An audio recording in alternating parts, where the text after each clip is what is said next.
Hey everyone, it's Addie, the ASMR witch again. These are the books we will be reading. So I didn't see anything particularly witchy, but they're spooky, kind of in the spirit of Halloween. So I'm hoping to read just a story from each one. So the first one is Unexpected. It was just called Unexpected. It's 11 Mysterious Stories. It has a tiny dog in a hand.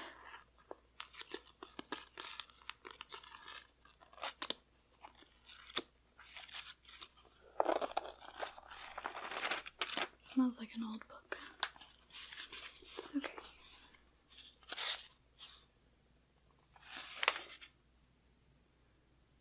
Let's see.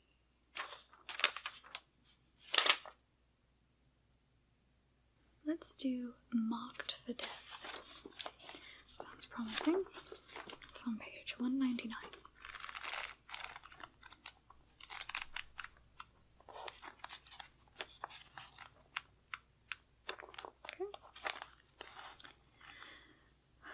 So this is Marked for Death by Will Weaver. Oh, this is one of those that starts and then goes back to the... That's not how I typically enjoy my stories, but never mind, continuing on. Eyes on the ground, clutching my hunting rifle, I hurry along the forest trail. I tell myself this is not happening, this is not real, but the glistening red dabs along the trail grow to spatters and splashes, and there, at the base of a tree, is a large spray of colour, as if a paintball has exploded. Ahead I hear a groaning. It is not the sound of a deer. It is human. One part of my brain understands that. Another part knows that my life has changed forever. I'm already spooked. That was spooky. It's too late at night for this. I need more support. Okay, continuing on. Don't spook me like that again, alright? Okay. 3 months earlier, when I walked into gun safety class, the boys laughed. Their 13-year-old voices croaked like toads. The faced kid whispered, "Aren't you in the wrong room?" I pretended to check my registration sheet, then looked at him. "No, I'm good, but dermatology is just down the hall." Well, I feel like that was a little uncalled for, but alright. A few boys chuckled. Pizza Face, aka Tanner, we had to wear stick-on name tags, looked at me dumbly. "Forget it," I said. I glanced around, then took a front desk. Since I was the only girl, I might as well be a cliché. The instructor, Mr. Johnson, soon came into the room. "Good morning, class," he said. He was a school industrial arts teacher, but today he wore a camo cap and a Dorks Unlimited shooting vest and carried 2 long guns plus a bunch of handouts. That school teaches... whatever, I'm not gonna question it. It's fine. I should probably have mentioned that I'm more of a critic with these stories. I think their reading level is a little younger than I'm used to. These are books from my childhood. "Don't be afraid, they're only guns," Tanner said. I glanced at them. "Looks like a .22 rifle and a 20-gauge shotgun," I replied, "though I prefer a 16-gauge myself. The dram load is a little light for ducks and geese, but it's perfect for partridge hunting. Wouldn't you agree?" Several boys snickered. At Tanner this time. "Huh?" he said to me. He was still staring at the guns. I suddenly realized he might have been talking to himself about not being afraid, and I felt stupid. I usually wasn't this cruel, not even to geeky boys. Well, Mr. Johnson said, his eyes lighting up when he saw me. "Spare me, please," I thought. "If it's not Miss Samantha Anderson, Sam," I said. "Samantha's father happens to be one of the top marksmen in the Midwest," the instructor said loudly, "and a professional hunting guide as well. If she shoots anything like her father, you boys don't stand a chance." "Maybe you could, turn a big spotlight on me?" I said to Mr. Johnson. This got a big laugh from the boys. Mr. Johnson drew back. He cleared his throat, looked back to his list, and moved to a different spot in the room. I checked my watch. I had to pass this class in order to get my gun safety permit, which meant I could go deer hunting. Real hunting, as in carrying my own gun for the first time, which, for Midwestern kids, is kind of a big deal. The even bigger deal was this. I'd be hunting with my father, just me and him. He wasn't around much. Right now he was guiding in Alaska. But we had been planning this for years. "When you turn 13, just me and you, honey," he always said. My brothers, Jake, Ben, and Andrew, had their turn. Now it was mine. First, I had to get through this day. Stuck inside a classroom on a hot August Saturday, the last one before school started, was bad enough, but most of my friends were off to the Mall of America in Minneapolis on one last shopping trip for school clothes. Growing up with three brothers, I constantly worried about being perceived as a helpless princess. That's why I was so harsh to Tanner. You don't have to explain yourself to me. There's a lot of exposition. Kind of skipping around. So, alright. Always be sure of your target and never ever run with a gun. Okay, got it. The next part of our class contains graphic images, the instructor said as he set up his slide projector. Alright, Tanner whispered to anyone who would listen. These photographs were taken at the scene of actual hunting accidents. Cool, Tanner said. Everybody ignored him. If he were a character for a Hollywood movie, he would be marked for death. You know, the swimmer who paddles away from the others in a shark flick, or the camper who wanders into the woods at night in a slasher film. So he shows shocking images. They get to go outside. Now they're on a bus. She makes friends with Tanner. Sorry, this is getting painful for me to read. And then Tanner wants to hunt with her. His real parents died, or is in prison. Oh, it's October. Okay, now they went out hunting. He's not a very good shot.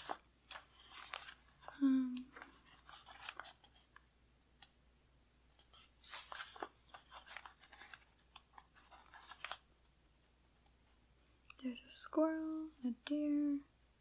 Spikebuck, my father said. Let him pass. So apparently he shot at a deer and he hit it, but he also shot himself. I don't know. They have to call 911. I reloaded, then was running and must have tripped. Remember in the beginning they said don't run with a gun. There was so much blood. Oh my gosh, he died. Ooh, it's about to end. Alright, I'll read this part. At Tanner's funeral, we put the deer's antlers on the coffin. Melanie and Tara and some of their friends from school attended. At first I was pleased and we all hugged, but later I saw Tara whispering something, then giggle under her breath at the others, who cried continuously as if Tanner were their best friend. For a second I hated them for coming, but then let go of it. At least they were there. The preacher was bald and had a voice like Miss Crabapple, the teacher on The Simpsons. And twice he called Tanner Tyler. The eulogy was mainly cliches. Quickly the service was over. His body was being shipped somewhere. No burial. I stayed close to my father, as did my mother. I hadn't seen them together dressed up in forever. Mr. Johnson, the gun safety teacher, came up to us. Well, Tanner got his deer, he said. I realized one thing about funerals. People say incredibly stupid things. He wasn't ready to hunt, my father said, staring across the room. I should have known that. It's all he wanted to do. Go hunting just one time, Mr. Johnson said. Is Tanner dead? I'm calling it. Excuse me, my father said. I could see the pain in his eyes. Let's go, Daddy, I said. He nodded and let me take him by the arm and out the door. I've been thinking, my father said. I have an offer to manage a sporting goods store here in La Crosse. My mother looked up quickly. He swallowed. I'm thinking of taking it. We all stared at him. The owner wants to sell eventually, and I've got some ideas on new sports lines, new gear.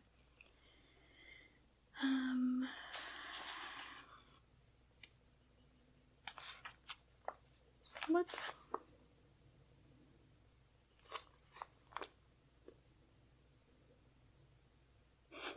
Well, the author's note explains it to me since I just asked about it. It says, Marked for Death is a bit of a role reversal. It's a story. A girl who is the crack shot, the good hunter, the annoying boy who attaches himself to her at school is marked for sadness, and nothing she does, especially teaching him how to hunt, can change that. Well, I thought he was going to end up a ghost. But I suppose it is a mystery, not a ghost story. So our first one was a little bit of a dud. This is called Books of Blood. Let's see. believe it's Clive Barker. We've got 3 volumes. It's exciting. The print is very tiny.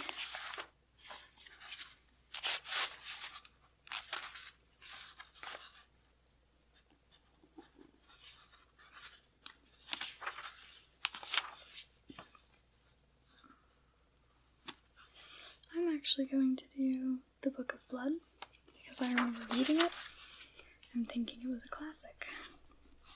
The dead have highways. Oh. They run unerring lines of ghost trains of dream carriages across the wasteland behind our lives, bearing an endless traffic of departed souls.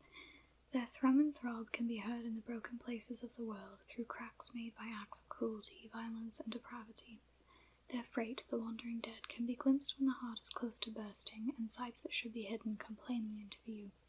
They have signposts, these highways, and bridges and lay-bys. They have turnpikes and intersections. It is at these intersections, where the crowds of dead mingle and cross, that this forbidden highway is most likely to spill through into our world. The traffic is heavy at the crossroads, and the voices of the dead are at their most shrill. Here the barriers that separate one reality from the next are worn thin with the passage of innumerable feet. Such an intersection on the Highway of the Dead was located at number 65 Tollington Place. Just a brick-fronted mock Georgian detached house, number 65 was unremarkable in every other way. An old, forgettable house, stripped of the cheap grandeur it had once laid claim to. It had stood empty for a decade or more. It was not rising damp that drove tenants from number 65. It was not rot in the cellars or the subsidence that had opened a crack in the front of the house that ran from doorsteps to eaves. It was the noise of passage. In the upper story, the din of that traffic never ceased. It cracked the plaster on the walls and it warped the beams. It rattled the windows. It rattled the mind, too. Number 65 Tollington Place was a haunted house, and no one could possess it for long enough without insanity setting in. At some time in its history, a horror had been committed in that house. No one knew when or what, but even to the untrained observer, the oppressive atmosphere of the house, particularly the top story, was unmistakable. There was a memory and a promise of blood in the air of number 65, a scent that lingered in the sinuses and turned the strongest stomachs. The building and its environs were shunned by vermin, by birds, even by flies. No woodlice crawled in its kitchen, no starling had nested in its attic. Whatever violence had been done there, it had opened the house up as surely as a knife slits a fish's belly. And through that cut, that wound in the world, the dead peered out and had to say. That was the rumor, anyway. It was the 3rd week of the investigation at 65 Tollington Place, not a palace. Oops. 3 weeks of unprecedented success in the realm of the paranormal, using a newcomer to the business, a 20-year-old called Simon McNeil, as a medium. The Essex University Parapsychology Unit had recorded all but incontrovertible evidence of life after death. In the top room of the house, a claustrophobic corridor of a room, the McNeil boy had apparently summoned the dead, and at his request they had left copious evidence of their visits, writing in 100 different hands on the pale ochre walls. They wrote, it seemed, whatever came into their heads, their names, of course, and their birth and death dates, fragments of memories and well-wishes to their living descendants, strange elliptical phrases that hinted at their present torments and mourned their lost joys. Some of the hands were square and ugly, some delicate and feminine. There were obscene drawings and half-finished jokes alongside lines of romantic poetry, a badly drawn rose, a game of noughts and crosses, a shopping list. The famous had come to this wailing wall. Mussolini was there, Lenin and Janis Joplin, and nobody's two forgotten people had signed themselves beside the graves. It was a roll call of the dead, and it was growing day by day, as though word of mouth was spreading amongst the lost tribes, and seducing them out of silence to sign this barren room with their sacred presence. This isn't too long. After a lifetime's work in the field of psychic research, Dr. Florescu was well accustomed to the hard facts of failure. It had been almost comfortable, settling back into a certainty that the evidence would never manifest itself. Now, faced with a sudden and spectacular success, she felt both elated and confused. She sat, as she had sat for 3 incredible weeks, in the main room on the middle floor, 1 flight of stairs down from the writing room, and listened to the clamour of noises from upstairs with a sort of awe, scarcely daring to believe that she was allowed to be present at this miracle. There had been nibbles before, tantalizing hints of voices from another world, but this was the first time that Province had insisted on being heard. Upstairs, the noises stopped. Mary looked at her watch. It was 6:17 p.m. For some reason best known to the visitors, the contact never lasted much after 6. She'd wait till 1/2 then go up. What would it have been today? Who would have come to the sordid little room and left their mark? "Shall I set up the cameras?" Reg Fuller, her assistant, asked. "Please," she murmured, distracted by expectation. "Wonder what we'll get today. We'll leave him 10 minutes. Sure." Upstairs, McNeil slumped in the corner of the room and watched the October sun through the tiny window. He felt a little shut in, all alone in that damn place, but he still smiled to himself, the wan, beatific smile that melted even the most academic heart, especially Dr. Floreskew's. Oh yes, the woman was infatuated with his smile, his eyes, the lost look he put on for her. It was a fine game.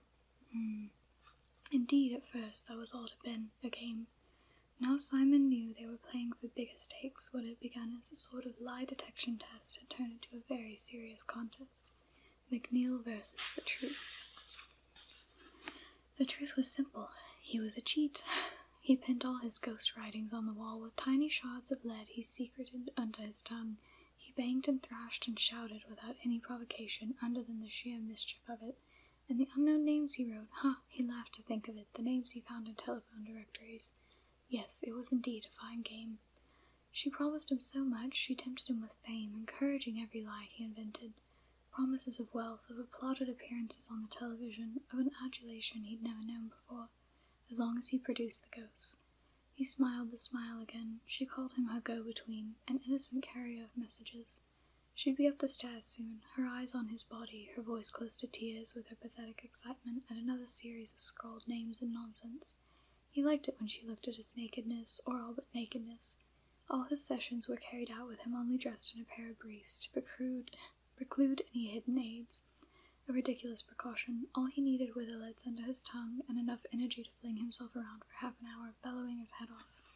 He was sweating. The groove of his breastbone was slick with it, his hair plastered to his pale forehead. Today had been hard work. He was looking forward to getting out of the room, sluicing himself down, and basking in admiration a while. The go-between put his hand down his briefs and played with himself idly. Oh dear. Somewhere in the room a fly, or flies maybe, were trapped. It was late in the season for flies, but he could hear them somewhere close. They buzzed and fretted against the window, or around the light bulb. He heard the tiny fly voices, but didn't question them, too engrossed in his thoughts of the game, and in the simple delight of stroking himself. Mary Florescu drummed the table with her fingers. Her wedding ring was loose today. She felt it moving with the rhythm of her tapping. Sometimes it was tight and sometimes loose. One of those small mysteries that she never analyzed properly, but simply accepted. In fact, today it was very loose, almost ready to fall off. She thought of Alan's face, Alan's dear face. She thought of it through a hole made of her wedding ring, as if down a tunnel. Was that what his death had been like, being carried away and yet further down a tunnel to the dock? She thrust the ring deeper on her hand. Through the tips of her index finger and thumb, she seemed almost to taste the sour metal as she touched it. To wash the bitterness away, she thought of the boy. His face came easily, so very easily, splashing into her consciousness with his smile and his unremarkable physique, still unmanly, like a girl, really, the roundness of him, the sweet clarity of his skin, the innocence. Her fingers were still in the ring, and the sourness she had tasted grew. She looked up. Fuller was organizing the equipment. Around his balding head, a nimbus of pale green light shimmered and wove. She suddenly felt giddy. Fuller saw nothing and heard nothing. His head was bowed to this business, engrossed. Mary stared at him still, seeing the halo on him, feeling new sensations waking in her, coursing through her.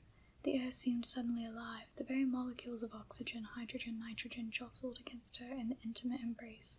The nimbus around Fuller's head was spreading, finding fellow radiance in every object in the room. The unnatural sense in her fingertips was spreading too.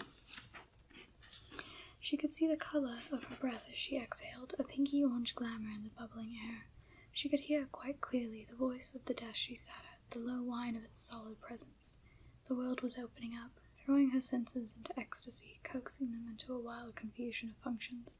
She was capable, suddenly, of knowing the world as a system, not of politics or religions, but as a system of senses, a system that spread out from the living flesh to the inner wood of her desk to the stale gold of her wedding ring. And further, beyond wood, beyond gold, the crack opened that led to the highway. In her head she heard voices that came from no living mouth. She looked up, or rather some force thrust her head back violently, and she found herself staring up at the ceiling. It was covered with worms. No, that was absurd. It seemed to be alive, though, maggoty with life, pulsing, dancing. She could see the boy through the ceiling. He was sitting on the floor with his jutting member in his hand. His head was thrown back like hers. He was as lost in his ecstasy as she was. Her new sight saw the throbbing light in and around his body, traced the passion that was seated in his gut, and his head molten with pleasure. It saw another sight, that lie in him, the absence of power where she thought there had been something wonderful. He had no talent to commune with ghosts, nor had he ever. She saw this plainly. He was a little liar, a boy liar, a sweet white boy liar without the compassion or the wisdom to understand what he had dared to do. Now it was done. The lies were told, the tricks were played, and the people on the highway, sick beyond death of being misrepresented and mocked, were buzzing at the crack in the wall and demanding satisfaction. The crack she had opened. She had unknowingly fingered and fumbled at, unlocking it by slow degrees. Her desire for the boy had done that. Her endless thoughts of him, her frustration, her heat, and her disgust at her heat had pulled the crack wider. Of all the powers that made the system manifest, love and its compassion, passion, and their companion loss were the most potent. Here she was, an embodiment of all three, loving and wanting, and sensing acutely the impossibility of the former two.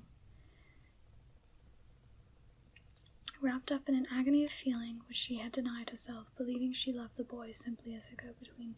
It wasn't true, it wasn't true. She wanted him now, deep inside her, except that now it was too late. The traffic could be denied no longer. It demanded access to the little trickster.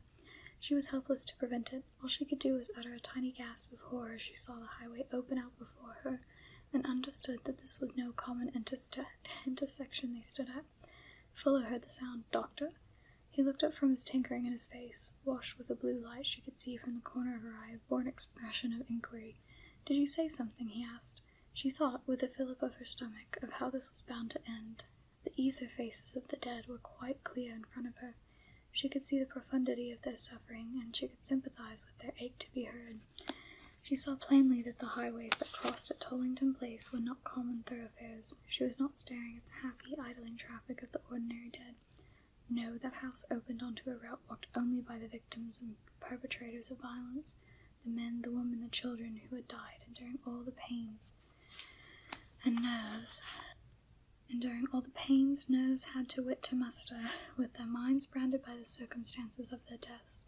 Eloquent beyond words, their eyes spoke their agonies, their ghost bodies still bearing the wounds that had killed them. She could also see, mingling freely with the innocents, their slaughterers and tormentors. Now the boy above her sensed them. She saw him turn a little in the silent room, knowing that the voices he heard were not fly voices, the complaints were not insect complaints. He was aware suddenly that he had lived in a tiny corner of the world, and that the rest of it, the third, fourth, and fifth worlds, were pressing at his lying back, hungry and irrevocable. The sight of his panic was also a smell and a taste to her. Yes, she tasted him as she had always longed to, but it was not a kiss that marred their senses, that married their senses. It was his growing panic. It filled her up. Her empathy was total. The fearful glance was hers as much as his. Their dry throats rasped the same small word, "Please," that the child lends. "Please," that wins care and gifts. "Please," that even the dead, surely even the dead must know and obey. "Please." Today there would be no such mercy, she knew for certain. The ghost had despaired on the highway, a grieving age, bearing the wounds endured, bearing the wounds they had died with, and the insanities they had slaughtered with. They had endured this levity and insolence. They wanted to speak the truth. Fuller was peering at her more closely, his face now swimming in a sea of pulsing orange light. She felt his hands on her skin. They tasted of vinegar. "Are you all right?" he said, his breath like iron. She shook her head. No, she was not all right. Nothing was right. The crack was gaping wider every second. Through it she could see another sky, the slate heavens that lured over the highway. It overwhelmed her. It overwhelmed the mere reality of the house. "Please," she said, her eyes rolling up to the fading substance of the ceiling. Wider, wider, the brittle world she inhabited was stretched to breaking point. Suddenly it broke like a dam, and the black waters poured through, inundating the room. Fuller knew something was amiss. It was in the color of his aura, the sudden fear, but he didn't understand what was happening. She felt his spine ripple. She could see his brain whirl. "What's going on?" he said. The pathos of the inquiry made her want to laugh. Upstairs, the water jug in the writing room shattered. Fuller let her go and ran towards the door. It began to rattle and shake even as he approached, as though all the inhabitants of hell were beating on the other side. The handle turned and turned and turned. The paint blistered. The key glowed red-hot. Fuller looked back at the doctor, who was still fixed in that grotesque position, head back, eyes wide. He reached for the handle, but the door opened before he could touch it. The hallway beyond had disappeared altogether. Where the familiar interior had stood, the vista of the highway stretched to the horizon. The sight killed Fuller in a moment. His mind had no strength to take the panorama in. It could not control the overload that ran through his every nerve. His heart stopped. A revolution overturned the order of his system. His bladder failed, his bowels failed, his limbs shook and collapsed. As he sank to the floor, his face began to blister like the door, and his corpse rattle like the handle. He was inert stuff already, as fit for this indignity as wood or steel. Somewhere to the east, his soul joined the wounded highway.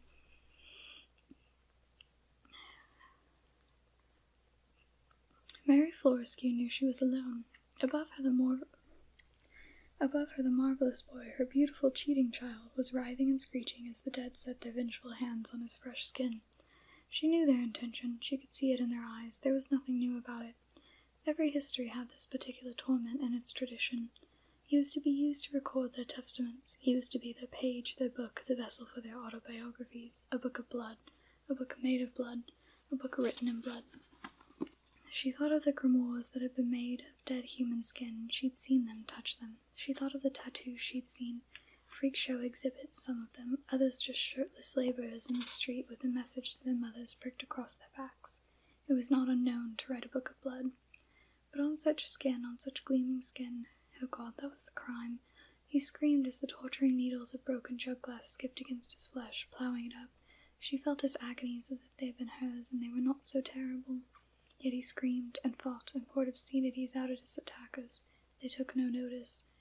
They swarmed around him, deaf to any plea or prayer, and worked on him with all the enthusiasm of creatures forced into silence for too long. Mary listened as his voice wearied from its complaints, and she fought against the weight of fear in her limbs. Somehow she felt she must get up to that room. It didn't matter what was beyond the door or on the stairs. He needed her, and that was enough. She stood and felt her hair swirl up from her head, flailing like the snake hair of the Gorgon Medusa. Reality swam. There was scarcely a floor to be seen beneath her. The boards of the house were ghostwood, and beyond them a seething dark raged in yonder. She looked at the door, feeling all the time a lethargy that was so hard to fight off. Clearly they didn't want her up there. Maybe, she thought, they even fear me a little. The idea gave her resolution. Why else were they bothering to intimidate her unless her very presence, having once opened this hole in the world, was now a threat to them? The blistered door was open. Beyond it, the reality of the house had succumbed completely to the howling chaos of the highway. She stepped through, concentrating on the way her feet still touched solid floor, even though her eyes could no longer see it. The sky above her was Prussian blue. The highway was wide and windy. The dead pressed on every side.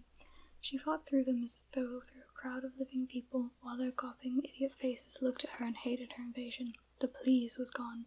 Now she said nothing, just gritted her teeth and narrowed her eyes against the highway, kicking her feet forward to find the reality of stairs she knew were there. She tripped as she touched them, and a howl went up from the crowd. She couldn't tell if they were laughing at her clumsiness or sounding a warning at how far she had gone.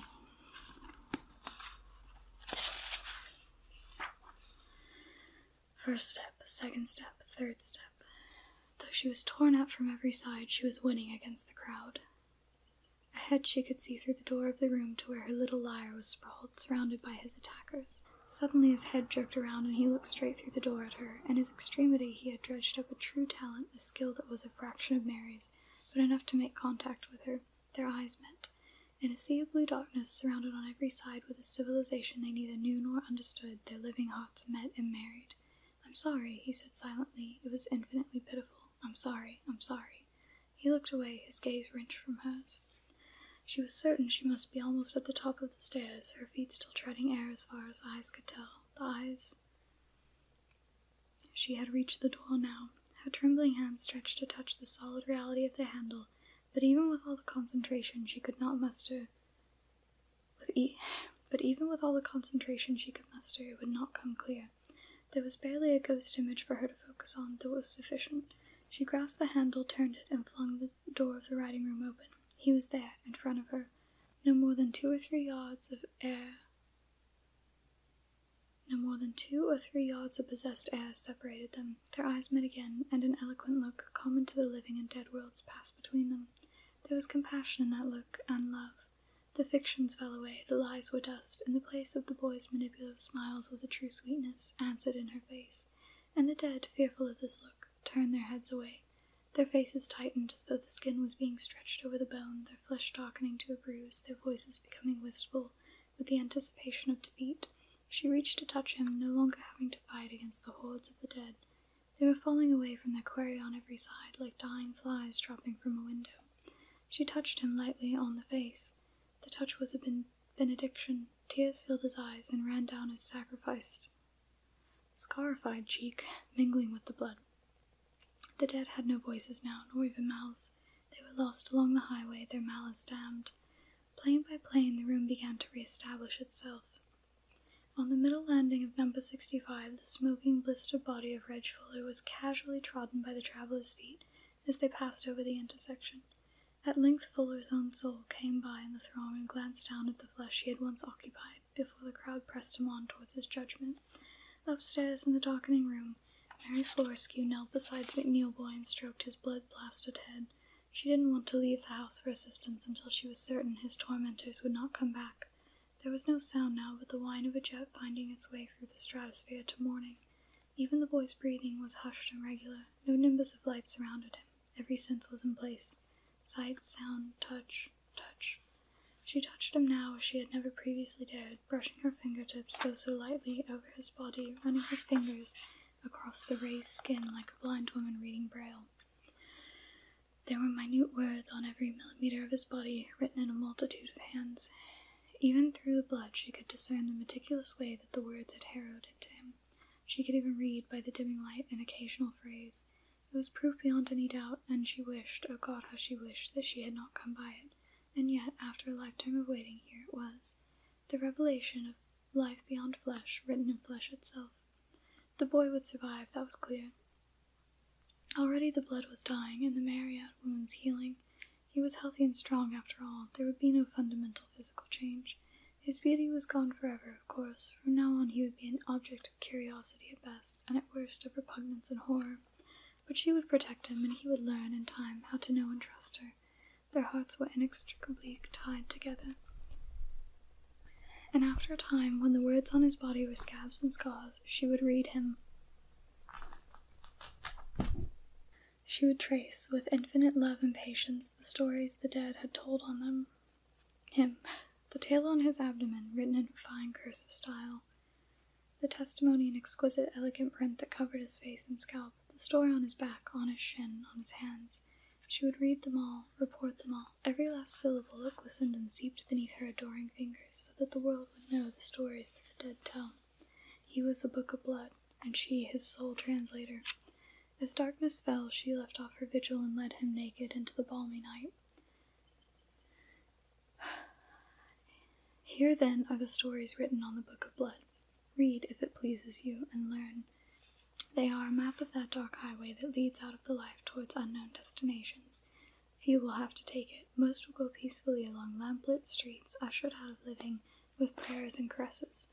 But for a few, a chosen few, the horrors will come skipping to fetch them off to the highway of the damned. So read and learn. It's best to be prepared for the worst, after all, and wise to learn to walk before breath runs out. My goodness. So that's kind of like the opening to that whole book. That was a lot longer than I expected it to be, so we'll go ahead and stop there for tonight, and in the next part I will finish up. Let's see. Should be these 3 should be what's left, and they should be a little bit shorter. I've never read this one, but I have read these. Pretty spooky. I'm actually a little sad that I'm just sitting here. Let's see. Let's read The Ways of Ghosts.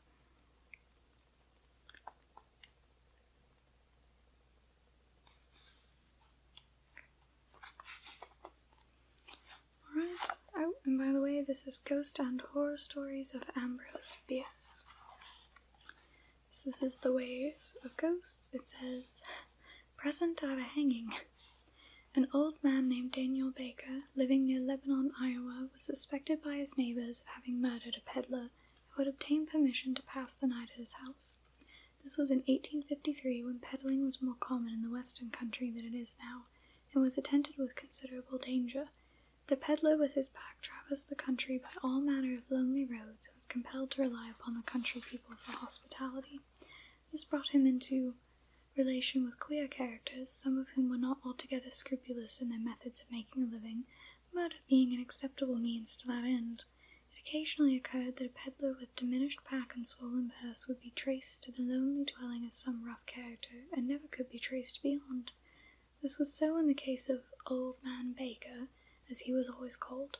Such names are given in the western settlements only to elderly persons who are not esteemed. To the general disrepute of social unworth is affixed the special reproach of age. A peddler came to his house and none went away. That is all that anybody knew.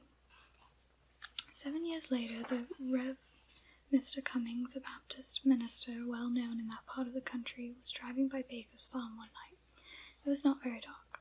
There was a bit of moon somewhere above the light veil of mist that lay along the earth.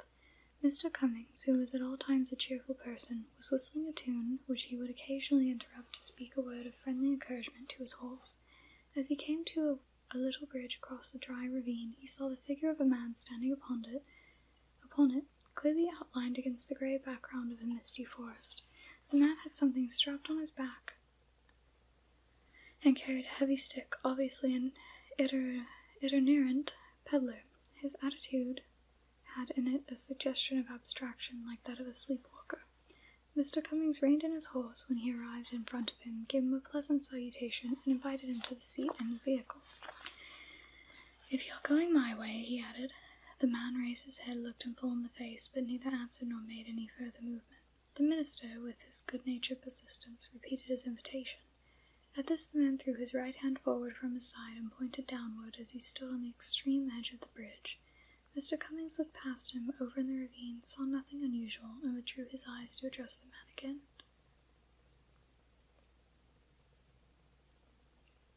He had disappeared. The horse, which all this time had been uncommonly restless, gave at the same moment a snort of terror and started to run away. Before he had regained control of the animal, the minister was at the crest of the hill, 100 yards along. He looked back and saw the figure again, at the same place and in the same attitude, as when he had first observed it. Then, for the first time, he was conscious of a sense of the supernatural, and drove home as rapidly as his willing horse would go. On arriving at home, he related his adventure to his neighbors, and early the next morning, accompanied by 2 neighbors, John White Corwell and Abner Razor, returning to the spot, they found the body of Old Man Baker hanging by the neck from one of the beams of the bridge, immediately beneath the spot where the apparition had stood. A thick coating of dust, slightly dampened by the mist, covered the floor of the bridge, but the only footprints were those of Mr. Cummings' horse. In taking down the body, the men disturbed the loose, friable earth of the slope below it, disclosing human bones already nearly uncovered by the action of water and frost. They were identified as those of the lost peddler. As the double inquest, the coroner's jury found that Daniel Baker died by his own hand while suffering from temporary insanity, and that Samuel Moritz was murdered by some person or persons to the jury unknown. Very strange.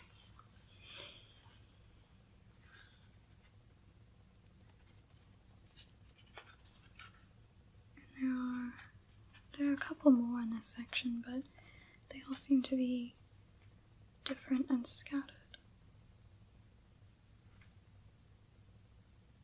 So I'm probably going to skip them for now. Alright. We have Haunted Kids, True Ghost Stories.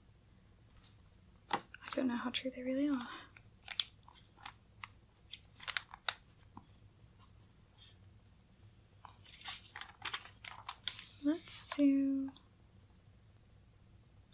to grave consequences. Flipped right to it. Okay, that's not so long. By the way, this is by Alan Zulu. Alright. Tim Murphy knew there was something evil about that cemetery the very first day he stood in front of it. Peering from beyond the rusty iron gates that guarded its entrance, Tim saw a cemetery unlike any he had ever known before. Instead of neatly arranged tombstones lining a mowed green lawn, this graveyard was a jumble of chipped, weather-stained monuments leaning this way and that, among patches of yellowed grass, dirt, and weeds. The 11-year-old boy and his mother, Jane, had just moved into an apartment right across the street from the forbidding ceremony. Cemetery. Quite important. Their new home was a cramped two-bedroom apartment in an old section of an industrial town near Boston. It was all his mother could afford following her divorce. At least it was convenient. Tim could catch the school bus 2 blocks away, and she could walk the 6 blocks to the factory where she worked. During the first few days in his new surroundings, Tim strolled through the graveyard, even though his mother had told him to stay away. Although the place gave him goosebumps, he found it kind of thrilling to feel a little spooked. Other than a few homeless people, he never saw anyone visit the place or tend to the grounds. Judging from the most recent dates on the tombstones, Tim figured there hadn't been a burial here in 20 years. As he wandered around, he read the inscriptions on the gravestones and wondered who the people were, what they looked like, and how they died. Sweet infant Sarah Kelly Fitzpatrick, who brought joy on this earth, April 15th, 1825 to October 10th, 1825. In loving memory, Mary Margaret Evans, 1923 to 1905. Timothy Murphy, 1903 to 1917. Tim froze in his tracks and gulped. That's my name. He looked closer to make sure he wasn't imagining things. The stone marker was typical for that cemetery, only smaller, about 2 feet, 0.6 m, tall and rounded at the top. Decades of soot had blackened the edges, and harsh weather had eroded some of the lettering. Two jagged cracks shaped like lightning bolts sliced through the T in Timothy and the P in Murphy, but there was no mistaking the name. It was Tim's. The thought of seeing his own name carved on a tombstone sent a shiver up his spine. There was nothing else written on the marker to give Tim any clue about the person who shared his name. He must have come from a poor family to have such a small gravestone, Tim thought. He was only 14 years old. That's just 3 years older than me. I wonder how he died. Was he sick? Did he drown? Maybe he was murdered. The more Tim looked at the marker, the more uneasy he felt. It gave him the willies. In fact, he didn't ever want to see the tombstone again.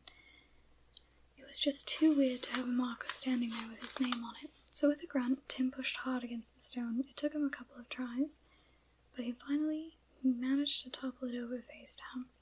Then he started to run off, looking over his shoulder to see if anybody had witnessed what he had done. By the time he returned home, he figured he'd never have to think about the gravestone, the late Timothy Murphy, again. But he was wrong. Dead wrong. That night, while sleeping in his room, Tim was awakened by an eerie sound, a kind of moaning that repeatedly grew louder and then softer. He jerked up in bed and turned his head from side to side, trying to find the source. But the moaning seemed to be everywhere, yet nowhere. Before Tim had time to get any more scared than he already was, his bed began to rock and sway silently as if it was bobbing on the ocean. Clutching the side of his bed, Tom tried to scream for help, but nothing came out of his mouth. He tried again, this time at the top of his lungs. "Mom, Mom, make it stop! Mom!" Jane Murphy rushed into his room and flipped on the light. "What's wrong, Timmy?" "Didn't you hear the strange sound?" the terrified boy asked. Didn't you see my bed move? What are you talking about, honey?" He told her about the awful moaning and how his bed had rocked by itself. She had seen and heard nothing. However, Jane clearly noticed the terror in her son's eyes. "Sweetheart, it was just a nightmare, that's all," she said. "You probably got some creepy thoughts from playing in the cemetery. Promise me you'll stay away from there. Now," she added as she straightened out his blanket, "try to go back to sleep and think pleasant thoughts. I'll leave your door open and the bathroom light on. Good night, sweetie, I love you." Tim felt foolish that he had cried out for his mother. Maybe she was right. Maybe it was all a bad dream. He didn't sleep well the rest of the night. When he got up the next morning, he thought his conscience had played a trick on him because he had overturned the gravestone. Just to be on the safe side, maybe if I go to the cemetery and put the marker back, I won't have that bad dream again. Tim trudged through the old cemetery gates, trying to convince himself that the horror from the previous night was a figment of his imagination, but he still had a queasy feeling in his stomach. Somehow, this isn't over yet, he told himself. As he neared the fallen gravestone, Tim stopped dead in his tracks. A boy was standing right next to Timothy Murphy's marker, and he hadn't been there a second ago. It was as if he had appeared out of thin air, and there was something else odd about him. His clothes were from another time. The boy looked about 14 years old, stocky, with red curly hair sticking out from under a tweed cap, the kind you'd see in an old movie. He wore black work boots, wool pants with the cuffs rolled up, and a dirty white shirt that was torn and tattered and bloody. But even worse, his right arm was missing and his shoulder was soaked in blood. The boy squinted his eyes, grimaced in pain, and let out a spine-tingling moan, the same sound Tim had heard the night before. Seized with fear, Tim spun on his heels and ran through the monuments, past the cemetery gates, across the street, into the apartment building, and up the 2 flights of stairs to his floor, before he dared turn around. He fumbled in his pocket for the key and had trouble unlocking the door to his apartment, because his hands were trembling so much. Finally, he whipped inside and slammed and bolted the door. With his heart pounding, Tim waited for someone or something to come. Several minutes went by before he timidly walked to the window and peeked outside at the cemetery. No one was there. He then checked each room of the house. Nothing. Tim breathed a sigh of relief, thankful that his mother was at work so he didn't have to explain what had happened. But what did happen? Was it a prank? Was it my imagination? He knew one thing. He was never ever going back to that cemetery. That night, Tim didn't want to go to bed because he was still afraid. He wanted to stay up as late as he could. Because it wasn't a school night and his mother was tired from working all day, she let Tim watch television before she went to sleep. About 1 a.m., Tim stumbled into bed, making sure his door was open and the bathroom light was on. Then he drifted off to sleep. Just before dawn, Tim was jarred awake by that same dreadful moaning. He threw the covers over his head, but the moaning only intensified. And then Tim's flesh started to crawl when he felt the bed move again, slowly at first, and then rocking back and forth, until it burst into a violent shaking fit. As Tim held on to his bed for dear life, the covers flew off. What he saw horrified him. There, hovering at the end of his bed, was the moaning one-armed boy. He was staring at Tim with such fury that Tim was sure the boy was going to kill him. Before Tim could utter a sound, the lurching bed pitched him onto the floor. Just then his mother burst into the room. "Timmy," she screamed, "what's happening?" "It's a ghost," Tim cried. "Look out." She quickly scanned the room but saw nothing at first. The ghost had vanished. The bed had stopped shaking, but now she too could hear the awful moaning. Next came the shock of their lives. The chair to Tim's desk zipped across the room by itself and crashed into the door. The bed began to vibrate again and bang repeatedly into the wall. A huge poster of a basketball star taped to the wall was suddenly torn in two by invisible hands. Tim's school books flew through the wall like crazed birds. Then, as unexpectedly as it began, the terrifying ordeal ended. Tim and his mother found themselves on their knees, clutching each other. They were too frightened and shocked to utter a sound for several minutes. "This can't be happening," Jane finally said. "I can't believe what I just saw." "Maybe we should call the police," she said. "Mom, no one's going to believe us. They'll think we're nuts." Just then the moaning started again. "Mom, I'm so scared. Let's get out of here now." Jane grabbed a petrified son by the hand and ran across the hall. She banged on the door of the neighbors, Jack and Lynn Grayson. The sleepy-eyed couple opened the door and were shocked by the terror-stricken faces of the Murphys. "What's all the commotion?" Jack asked. That sounds funny. Moving on. "Who's doing all that banging?" When Jane told them of the violent force that had invaded their home, Jack, a hulking steelworker, marched into their apartment. 2 minutes later he returned with his eyes wide and his voice trembling. "Something bad is in there, real bad. Your place is haunted." "Stay with us for now," Lynn told the Murphys. "I have a friend who knows a psychic investigator. I'll call in the morning. Let's see if he can figure out what to do." But Tim already knew what to do. He knew what had caused the moaning, the shaking bed, the destruction of his room, the banging walls. It was the ghost of Timothy Murphy. It took all morning for Tim to muster up the courage to go back to the cemetery. When he reached the graveyard gates, his feet felt like lead and his stomach was twisted in knots, but he made himself march past the rows of stark monuments. He was hoping the one-armed ghost wasn't hiding behind one of them. When he was about a half a football field away from Timothy Murphy's tombstone, he stopped. He had never felt such fear in his life. He took a deep breath and then dashed straight for the gravestone. His eyes darted back and forth as he ran to the marker because he didn't want to be surprised if the one-armed boy suddenly appeared. Without wasting a second, Timothy lifted up the tombstone and put it back just as he had found it, securing it with rocks and dirt. Then he stepped back and said out loud, "Look, I'm really sorry I tipped over your gravestone. I didn't mean to cause any trouble. It's just that you and I have the same name, and I didn't want to have my name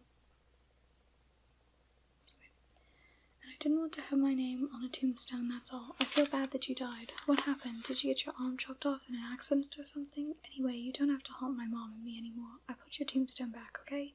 Now please leave us alone." Tim waited as long as he dared for some sign from the ghost, but there wasn't any. He sighed with relief and fled the cemetery. That night, while Tim and his mother stayed with relatives, a psychic investigator camped out at their apartment and found no further evidence of the ghost. But Tim already knew that. The ghost of Timothy Murphy, whoever he was finally at rest again. Alright.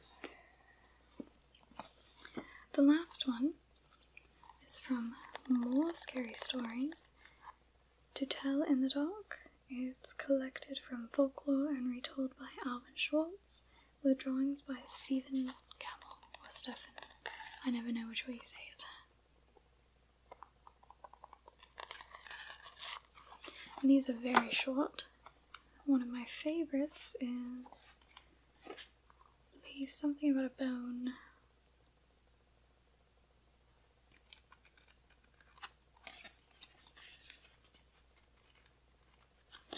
Okay, it's on page 71. Alright, it's called Cemetery Soup.